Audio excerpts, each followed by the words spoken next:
Fun. All right. So today is part two of our episode on time. And we're doing a part two because there were too many questions. It's too big of a topic to only spend 30 minutes on it. But one of the things that I wanted to ask last time was from the perspective of, ancient Egypt, the Sumerians, how did they feel about time? What were their teachings about time? These were very wise civilizations that, in many ways, I think were way ahead of us today. And so I'd love to see their perspective. I know they're always very spiritually aligned, also, and very they tend to be interconnected with everything else in the universe. So I'd love to hear. I know you're an expert, what I would call an expert in these topics of ancient knowledge. And so I'd love to know more about that for myself and for the people listening. All right. Um, I wouldn't say expert. No, I have fun when I channel those deities and entities from the ancient times because it feels like a different perspective of life and living and the universe and existence, much different perspective than we have nowadays with how our society and community and everything is built. So it's really nice to kind of tune into that frequency of that time and space, channel that vibrational energy and learn from that connection, that direct connection, which we talked about can be done in the Akasha or Akashic records. So like really kind of embodying that past time, wisdom, energy, and information. I think that this is just me personally. I kind of believe the story and history is more aligned with we all kind of came from the stars. So there's a lot of the Sumerian text, which was or Mesopotamian, one of the first civilizations with written history on the planet, have this common similarity of like, yeah, there were these other beings or these other, species among us, and there was scientists, and there were, some here, the what is it, mining for gold story, but there's just different space beings that were kind of here for different purposes, and it was common knowledge back then. So then what I believe is that formed some of the population in ancient Egypt. Mm-hmm. So that gives us to the ancient Egypt, like where their belief probably originally stems from, or what knowledge and wisdom they actually came from. So that's what I believe is they were really all-star seeds, right, coming in to the earth plane.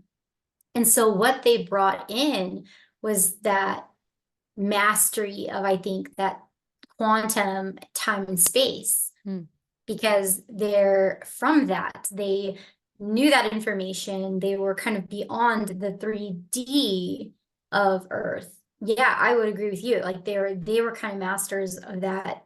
They understood because they kind of, I think, were at a higher point in evolution with their societies. So this is probably like all common knowledge, higher consciousness and astral projection, or, the Akashic records, how to dive within, how to dissect yourself spiritually is, I think, common knowledge. To know thyself, I think, is common knowledge, for very older souls or evolved souls or star seeds, that, it's like coming from that wisdom. And that to me is ancient wisdom, is being able to access that alignment with truth within oneself. I don't know why my mind went there, but I'm curious to know if the ancients were believers of time traveling. Oh, yeah. So, okay, so I mentioned, well, yeah, that's why I believe that they're coming from a higher consciousness. Now, what are things that they do with that consciousness? So absolutely, I believe that they mastered time. They're coming from a place of this like self-mastery. So they know that time is only like in this paradigm, in this matrix, in this dimension on this earth, and it's a construct. So they can access this wisdom within themselves and then kind of redefine the quantum time as part of their multidimensional self, either whether they're incarnate or not incarnate. They have access to that remembrance of the truth, I guess. And now I feel like I'm getting off subject, but I had to explain that to get to my next part. Go ahead. So, okay, I was getting to, oh, how they were experts at time travel. So I feel like this again was common knowledge. And so they were very good at going within the collective mind, going into the Akashic, being, I think spirituality was really a base of their society back then. And so it was it was integrated with science and technology. I think they were very one and very balanced with all like the idea of civilizations. I think that's where ancient Egypt really had a good handle on things, is they were really balanced in both worlds. And then it kind of got desegregated, or I think really the spiritual really got suppressed later in evolution of humanity. But I think that's really what they had. So yeah, I believe that they were experts at time traveling because they had the technology really within their mind to do it. And I really think that that's what time travel is not a physical occurrence, but a mastery of vibration and being able to tune into that time, place, beingness, experience of that vibration. Because if it's all happening all at once, all together, it's already in existence. That vibration exists. You just have to align yourself with that frequency. So that's what I kind of talked about yesterday. It's big about focus and attention equals what are you aligning your focus, and what are you in alignment to is what you're connecting to, sensing, channeling. And so really you can always access your higher self or these higher dimensions or these expanded, but again, just aligning with it. That's really what it comes down to, aligning yourself with that place in time, that energy, that vibration. It's breaking it down to vibration. If you could see it from that perspective, right? Everything is understandable at that level. So time traveling is not a physical occurrence. It's rather just a vibrational one. So It's I can like, be sitting here and meditating or doing Akashic records, and through raising my vibration or through aligning myself with that vibration, in a sense, because time does not exist in a linear construct, I am would be already traveling in time. connecting. Yeah. So I wouldn't even say it's a mental process either. It's not physical. It can be emotional because it's the download of a lot of information that's new. But I would say time travel is a spiritual and a higher dimensional portal of travel. Like it's a higher vibration. So you have to connect to that higher dimension or frequency, that vibration. So that would be, so time travel exists in the higher dimensions. Basically, I guess. Where that led me, this idea of portals. I don't know, it went like a very Yeah. far away place. So in my mind, I just had the image of a UFO in my head. Like, Yeah. are they time travelers in a physical way if they're able to transport themselves through changing their vibration? So I've heard this once, and I know it's off topic from time, but I've heard this that, UFOs, they can travel so fast because they work with changing their frequency. And so because they vibrate higher, they can travel very fast from like one solar system to the other. For them, it's like a blink of a second. For us, it would take us, decades, hundreds of years. So I'm wondering if in this way, because they're changing their frequency, but they match that on a physical level, are they actual time travelers? Is that a crazy That's thought? so much. Yeah, I mean, that's like quantum leaping and time traveling, and it's like, yeah, they would be doing that. And I feel like that's just a mastery of self at a certain frequency level or a certain place in their evolutionary level. Like they would say that's kind of where I feel connected to where like miracles came from, or the stories of I'm gonna go there with Christ consciousness. It's like when they tapped into that frequency, right? Then they were able to do things beyond this dimensional understanding. It was miracles compared to what we could see in this dimension from this dimensional perspective. It was impossible.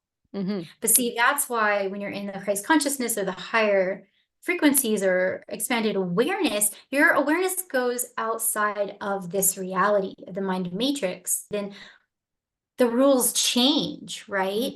Things do become possible that you didn't think were possible before. And that's where miracles come into play and manifestation of that time travel via, like you said, frequency, almost like teleportation. Yeah. It seems like what you were describing in Mhm. portals. So yeah, that would be someone that could master that in the 8th dimension, right? They'd be working in that level to get that to show up in the physical reality. Because remember, my hierarchy is everything spiritual trickles down to the mental, conceptual level, emotions, and then the physical. This is the 3D physical realm. So it's really an aftermath what is happening to you on a spiritual level currently. Like it's kind of like a very instantaneous, I would say, like virtual reality programming game. But so it's like as you think it, you will it. And that's like that toward field. So that's really the truth, is that you are always present, continuously creating your reality around you. That's kind of the portal we are all in. We're just almost seeing outside of ourselves. So we're not aligned in that present moment and able to see it from a non-time perspective. But then, okay, so we talked about time travel, portals. I wanted to mention a little bit more about portals. For me, portals are just like, I think something that is beyond physical, right? That takes you from a point A to point B. But it's something not being able to describe in the physical. So it's almost like you just end up from one place to another. Is it like a vacuum inside, or you know what I mean?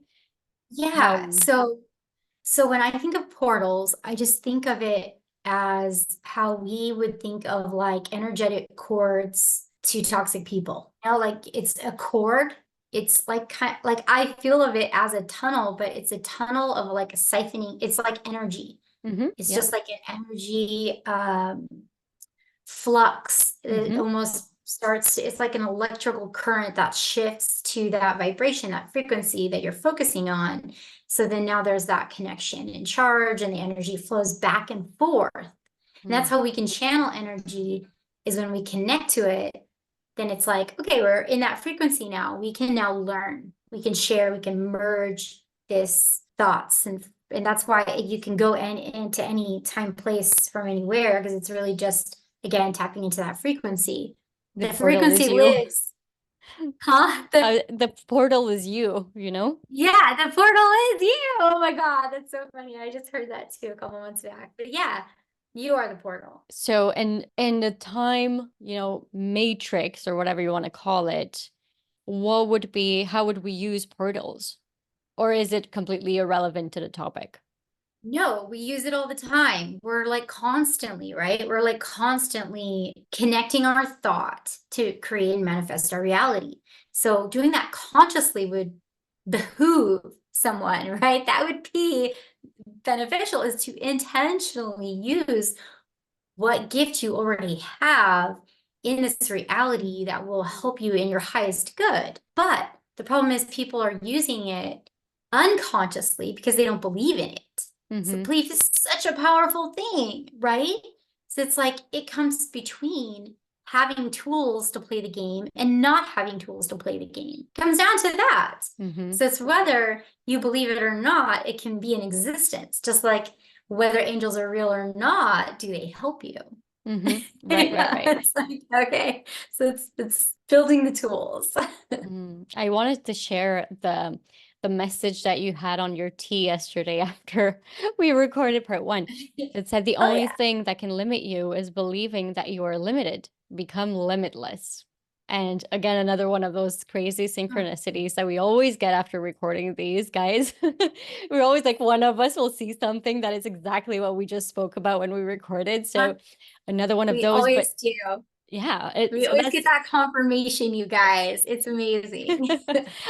and this one I like because, and you just referenced this earlier today in the conversation, but I love it. And it's so expansive in the sense that knowing that you are always present in all dimensions, you can basically travel through all dimensions all the time in every single moment. And what limits that capability or that gift? It's you. And by not knowing maybe or not believing that you can do it, you are limiting yourself to stay here in the 3D, which, I box it out. It's sort of like, okay, I am here, but Mhm. as a matter of fact, you are everywhere. And so if you do want to manifest, like you say, because of the different levels, you have to go higher. You have to go in that spiritual realm. You have to go in different dimensions while still being here physically present, go in those dimensions to create the life that you want or to co-create it with the universe. And in such, you are becoming limitless because at those dimensions, there are no limits. It's everything, right? Yes. It's open. It's infinite possibilities. It's being limitless. Yes. So that is how you do that, and that is how you do, time traveling, or how you heal yourself, or how you, Right. move in time to get to know yourself better. So I love this quote on a tea bag. Like, how crazy. It's No, it's exactly so that. profound. Hmm. It can trigger so much deep inner knowing Hmm. by just having that, and that's how we all kind of play this matrix out. That's how we all interconnect and open each other's codes and activate our DNAs and heal. It's all by those little things in this reality that just like, ah, Hmm. little like gifts, I think, like from the signs and synchronicities. And those are all like gifts from our angels and guides and higher self. And Yeah, and it's important to pay attention to them. And that's part of the magic too. I think it's because these signs and gifts are everywhere. If you just would look, open your eyes and be aware and be open to receiving them. That's what I think, makes this existence so magical when you do see them and you notice them for what they are, right? I wanted to speak about a little bit quantum leaping. What is Mm. that? I see a lot of people using that as a marketing tool. Like, take this program and you will quantum leap, it's as a marketing tool. But I want to know in reality because we spoke about portals and all that, but what what would it mean for somebody to be quantum leaping their healing journey, for example? So quantum leaping would be like we talked. I want to get the definition, Mm-hmm. the Yeah, yeah, yeah. definition. I wonder, Um, if it's part of wait, I had the term. Oh, yeah, like switching timelines, maybe? yeah, because again, we talked about connecting to frequencies. So it'd be quantum leaping is like frequency leaping. So that's Okay, exactly okay. it's the same thing that we've been talking about, but Okay. it's kind of just. But I'm gonna look up the definition because to me that's what I think of it as. Mm-hmm. But am I so quantum leap, abrupt change, sudden increase, or dramatic advance. So it'd be like ascension symptoms, I guess. Like, Okay. it would be a change in your frequency would be a quantum leap. So not just tuning in or tapping into a frequency, but to actually upgrade, I think your frequency would Like, be to evolve, would be to quantum leap. So I think quantum leap is more described as like an evolution. Yep, a transition. So it's an abrupt, so a quick transition, an accelerated transition. Just as if an electron, an atom, or molecule from one discrete energy state to another. Yeah, so energy state to another. So that's funny that it even talks in terms of energy, frequency, and vibration. mm, Because when you get down to it, that's what we are. Physically, scientifically, and spiritually proven, mm-hmm. right? It's like that's who we are. So you have to think in terms of energy.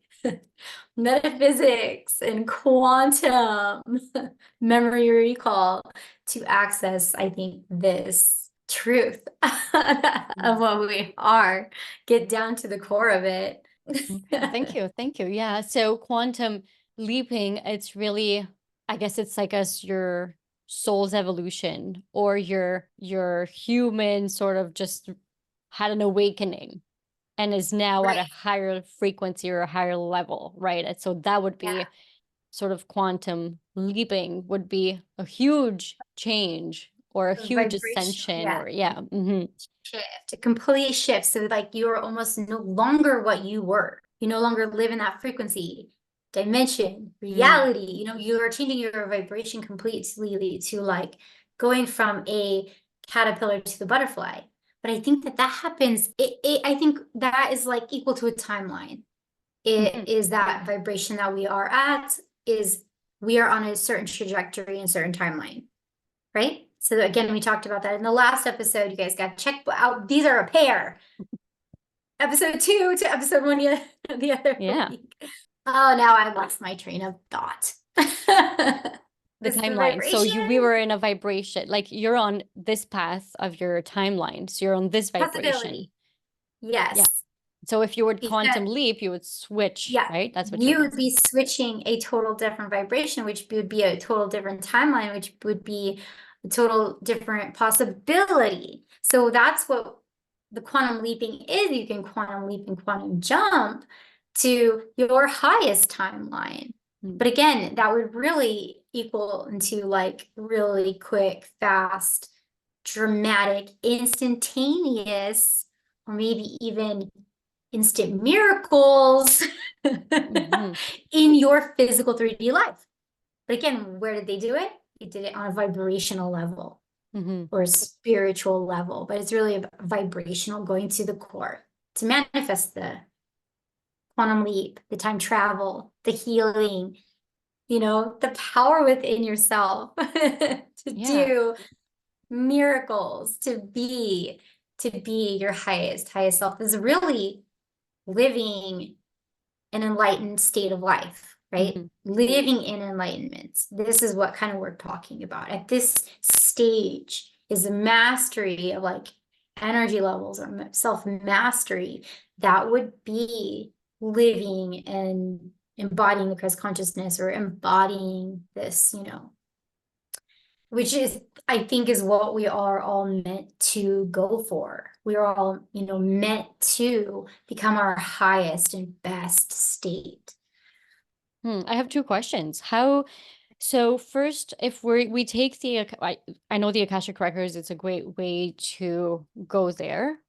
I would like to know what's another way maybe of how people can do that, and also why do not more people do it? I think that more people don't do it because we're not taught. This is not the norm. So it's not understood or used in society. I think we've got a big boom within like the last generation of people understanding this conceptually. So they're getting there. We're getting to the embodiment of it. But again, yeah, it's just something that was not taught to us as kids and it was just not in the system. But yeah, it is such an integral part of who we are. Conspiracy theorist, yeah, I think that part was kind of taken away ages ago. Yeah. Hmm. And that's why it's not taught to us now, because it is such a power. And I think, you know, the powers that we don't want us to know and realize that power within ourselves. But again, that's just the conspiracy theorist of me. Ah, Everything in life we choose, so we are responsible for our destiny. how would somebody go about, doing a quantum leap or, you Oh, know, besides, yeah. besides the Akashic Records? Yeah. So there's lots of different ways. I remember I was speaking about it's just a frequency. It's just tapping into it. So any kind of meditation with the intention to tap into. So every time we think about something, we connect to it, you know. Energy flows where attention goes. So if your attention's there, your energy is connected, you know, that is as quick and easy as that.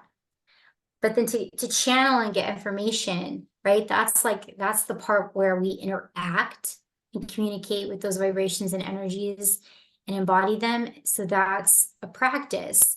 So a practice, we want to set aside time, right, to do and practice this connection, which we can do through meditation, the Akashic journeys, divination, art, anything that gives us that bliss and joy state that brings us closer to the alignment, of what we truly are, will really tap us into that, like that quantum vibration of who we really are. The more we connect to that, then we start to embody that, which is definitely our multidimensional self. So as we increase the energy flow of our higher self, we expand, right? We fill up with that, with is just our higher self. And when we're full of that, it's like then we can expand even further. And that's when we break through the dimension, right? We can break through that frequency. I think I just explained some weird stuff that I don't even understand. I was like, that just came through right That was there. genius. There was another point because you said, so then how do they tap in? Oh, so meditation, Akashic record, art. Yes, art, dance. So all of these things can connect us. So, but again, you just got to see that as that is time to connect to yourself. And that can be done anywhere at any time for however long, but it's like, that's what you want to get to, is to where you're constantly channeling your own energy. Your own higher self. Yeah, your own higher self. Yeah, that's sort of I think the main idea behind self-care and the ultimate self-care. Never mind all the other physical things that you can do for yourself, but just that connecting to your higher self in this way in any moment, like you say, forever, however long you needed to, just that is taking care of yourself, all That's like parts of yourself. the beginning of self-love, right? And that is like the highest form of vibration and energy is love. You've got to give it to yourself. Learn like the forgiveness, love, compassion. So you have to give that to yourself to vibrate at that state, but to then therefore give that to others. Right. And if you're not vibrating at your highest state, then you're not giving your highest vibration to others. You're not really, I don't want to say not helping the greatest good, but you're not helping the greatest good. So that's why it really starts with us first. It's like we have to be at whatever we are. We just have to be us. And people just overlook it, as it can be that simple. There's tons of everyday life. It's living it in every second of, like when you told your story of when you were in the kitchen. You were like making, I don't think it was lemonade, but you were making something and you were like, Jam. yeah, I just had this epiphany aha moment. And just in the moment, I was just doing what I was doing, and I was just doing that. And I was in love with doing that. You felt that joy.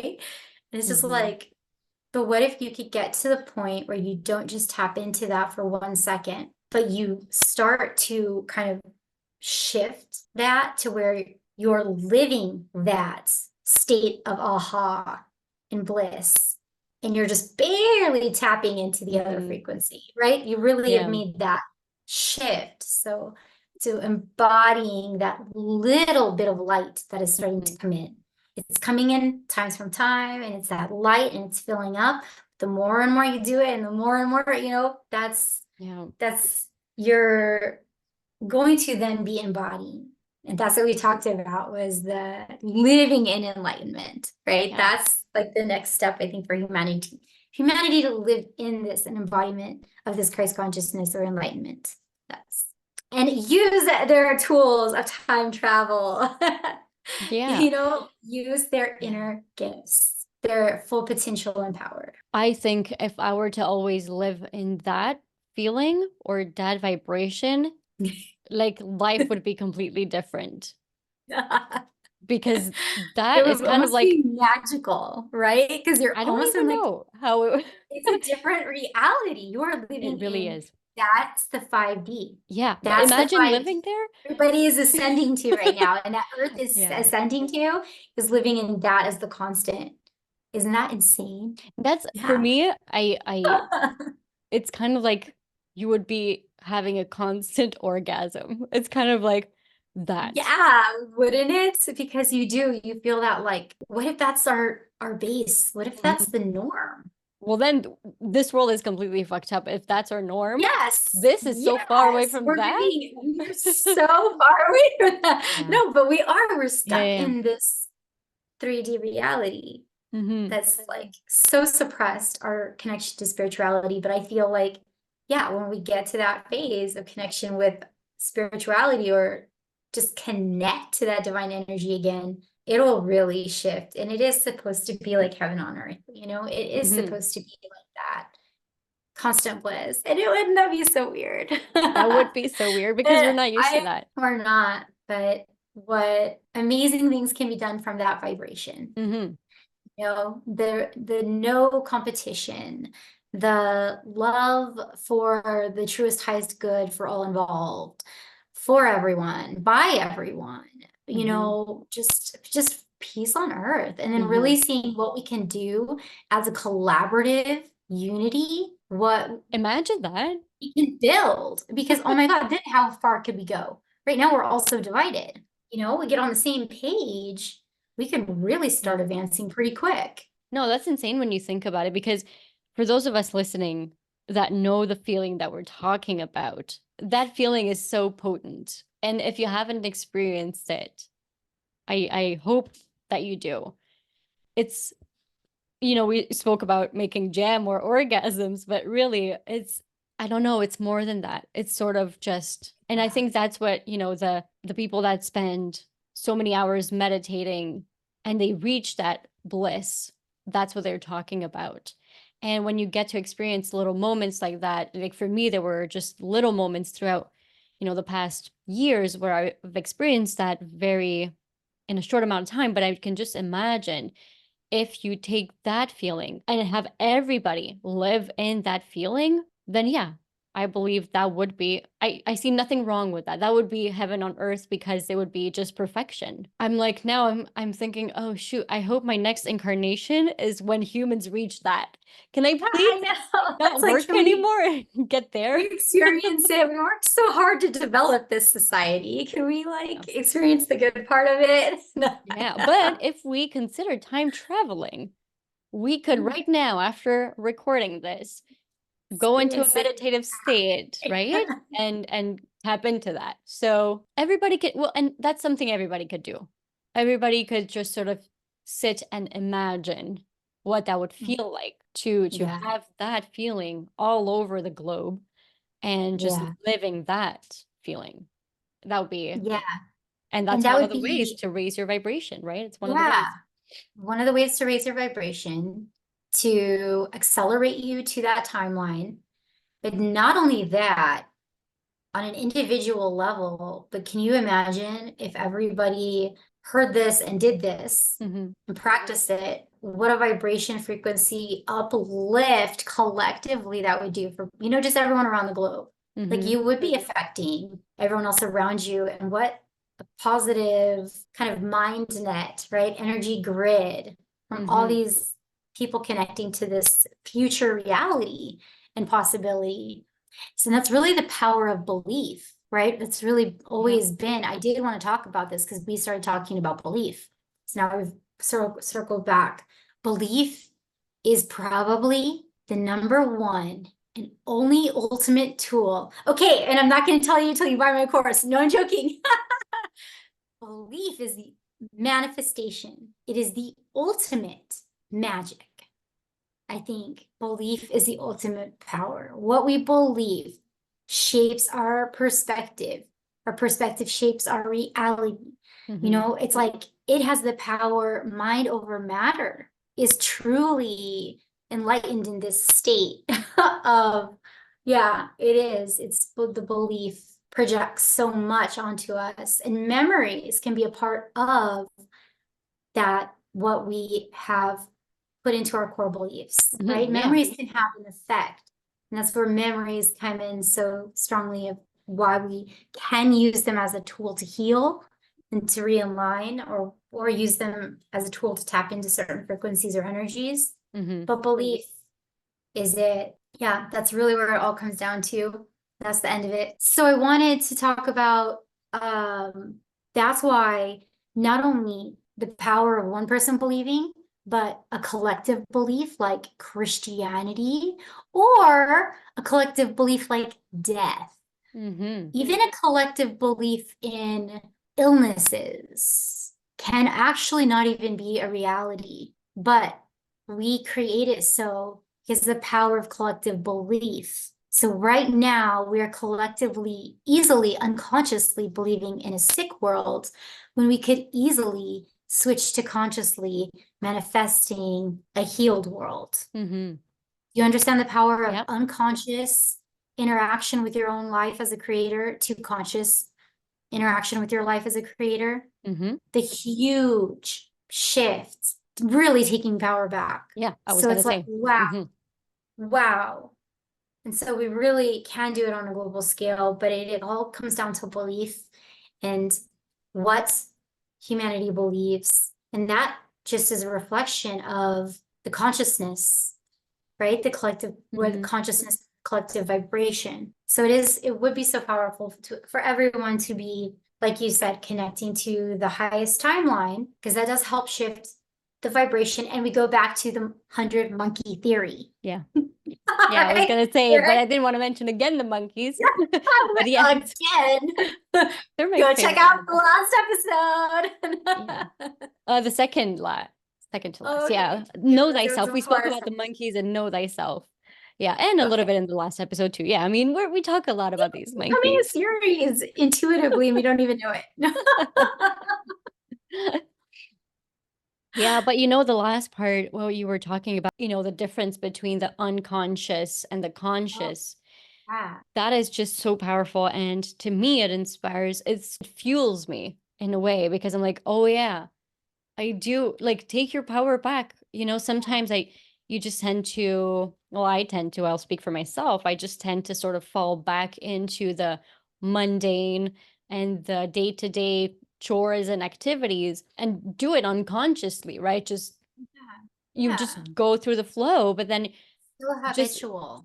habitual, exactly. And conversations like these sort of remind me, oh, girl, you have all this power. You can manifest, consciously. And you can go there, it's kind of like, oh yeah, that's true. I can do all these things. And so Yeah. I hope it inspires other people. It sure inspires me to take my power back and drive this plane of my life and not just be a passenger, but actually deciding on where I want to go. And so, yeah, I love conversations like these, and thank you for everything you shared today and in the last episode too.